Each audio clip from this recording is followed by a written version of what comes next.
Сәлем достар, баршаларыңызға қайырлы күн. Сіздермен Әсел Алшораз-қызы бүгінгі видеороликте кілегеймен жасалатын кремді бірге әзірлейтін боламыз. Ол үшін ең алдымен 33-34% кем болмайтын кілегей және де сүзбелі ірімшік, яғни творожный сыр 200 грамм, содан соң миксер немесе винтикте болады, бірақ винтиктің көмегімен ұзақ уақыт кеткендіктен миксер жақсы деп ойлаймын. Және де сахарный пудра, яғни қант ұнтағы қажет болады, немесе қант қоссаңыздар да болады. Бұл крем көптеген торттардың дәмін, сәнін келтіретін крем түрі. Ең алдымен осы кремді бастамас бұрын ыдысымызды жақсылап құрғатып аламыз, және де сливки, яғни кілегей мен сүзбелі ірімшік міндетті түрде сап-салқын болуы керек. Содан соң ыдысымыздың іші жаңа айтып кеткенде тап-таза құрғақ болған жөн. Содан соң өзіміздің кілегейімізді ыдысқа құйып алып, мен мында негізі 1 литрлік кілегейдің 500 граммына 200 грамм сүзбелі ірімшік келеді. Яғни жарты грамм кілегейге 1 творожный сыр кетеді деген сөз. Ең алдымен ыдысымызға құйып алып, осыны жақсылап 3 минут бойы үздіксіз араластырамыз. Содан соң өзі қою болып, бетіне шашырамай, бір бастапқыда шашырап жатады. Одан кейін барып, өзі қайтадан қалыпқа келіп қоюлана бастайды. Сол сәтте 3 минут араластырып болған соң қантты немесе қант ұнтағын салып, қант ұнтағы мен қантты өздеріңіздің қалауларыңыз бойынша салсаңыздар болады. Қантты салып болған соң, оны да тағы 3 минут араластырамыз, жақсылап араластырамыз. Өзі қоюланып бастаған кезде творожный сыр, яғни сүзбелі ірімшікті салып, оны да жақсылап араластырамыз. Содан соң қою болғанша араластыру керек. Мен шамамен 4-5 минут бойы араластырдым. Ал сіздер видеода қарасаңыздар, бәрі мұқият көрінді деген ойдамын. Сіздер де жасап көріңіздер. Көптеген торттарға пайдалансаңыздар, өте керемет крем түрі.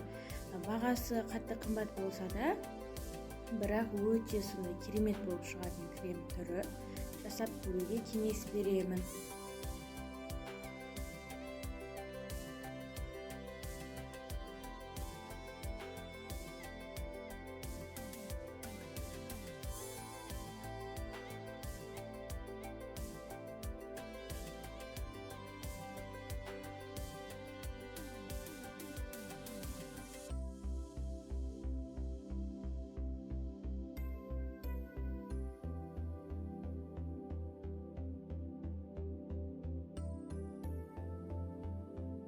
Консистенциясы осындай болуы керек.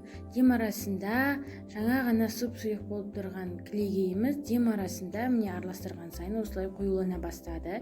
Содан соң сүзбелі ірімшігімізді саламыз, яғни творожный сыр.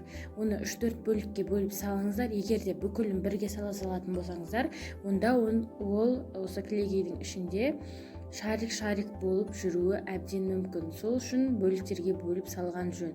Және де сап-салқын болып тұруы керек. Осыны қадағалаңыздар. Және де бір ескеретін жайт, осыны араластырған кезде 3-4 немесе 5 минутқа дейін ғана араластырыңыздар.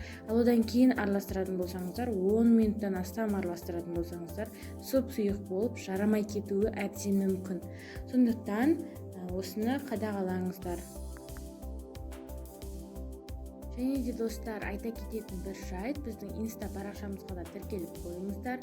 Ол жерде мен күнделікті жеңіл-желпі рецепттердің, тағамдардың рецептісімен бөлісетін боламын. Тіркеліп қойыңыздар, қапы қалып кетпеңіздер. Осы видео ұнаса, сіздерге лайк басып, тіркеліп, және де пікір қалдыруды ұмытпаңыздар. Өздеріңізге де жасап көруге кеңес беремін. Ас болсын, бұл көптеген торттардың сәнін, дәмін келтіретін керемет торт түрі, крем түрі. Мысалы, вупи пай, красный бархат, тағы да басқа да торттардың сәнін келтіреді.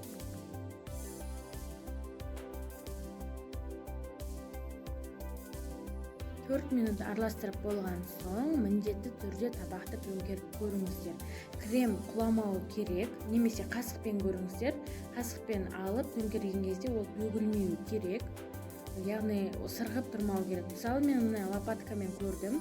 мүлде құлаған жоқ. Міне енді біздің креміміз дайын. Аз уақытта мол өнімді крем түрі, сондықтан жасап көруге кеңес беремін. Сіздермен болған Әсел Алшоразқызы. Тіркеліп лайк басып, комментарий қалдыруды ұмытпаңыздар.